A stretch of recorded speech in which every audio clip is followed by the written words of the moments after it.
ఇబ్బంది లేదు. మళ్ళా మన ఢిల్లీ వెంట మళ్ళీ పైసలు తెచ్చింది. ఇక మళ్ళీ ఈ ఫార్ములా కేసు మాట్లాడుతున్నావు 10 రోజులు కూడా మాట్లాడారు. ఇక నువ్వు కేసీఆర్ కొడుకు మీద విచారించమంటే ఇక గ్రీన్ కోర్ సంస్థ మీద విచారణ చెప్తారండి. గ్రీన్ కోర్ సంస్థ మీద ఏసీపీ దాడులు చేశారు. మరి ఏం చేశారు ఏసీపీ దాడులు చేసి? అదొక పెద్ద సంస్థ, అనేక విషయాల్లో సమాజంకు ఉపయోగపడే కార్యక్రమాలు వాళ్ళు చేస్తున్నారు. ఇలా ఆ సంస్థ ద్వారా తెలంగాణ రాష్ట్రానికి ఆదాయం వస్తున్నది. ఇటువంటి సంస్థల మీద దాడులు చేస్తే, ఇటువంటి సంస్థలను ఇబ్బంది పెట్టే ప్రయత్నం చేస్తే, ఆ సంస్థలు ఏం చేస్తున్నాయి? తెలంగాణ ఇష్టపడి వేరే రాష్ట్రంలో వ్యాపారం చేస్తే ఇలా ఆదాయం ఎవరికి నష్టమవుతుంది?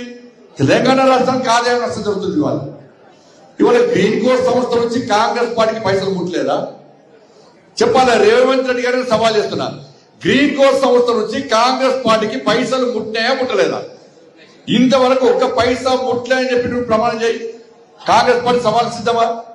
గ్రీన్ కోర్ సంస్థ నుంచి కాంగ్రెస్ పార్టీకి చందా రూపేణ ఫండింగ్ ఏదో రకంగా పైసలు ముట్టాయా ముట్టలేదా?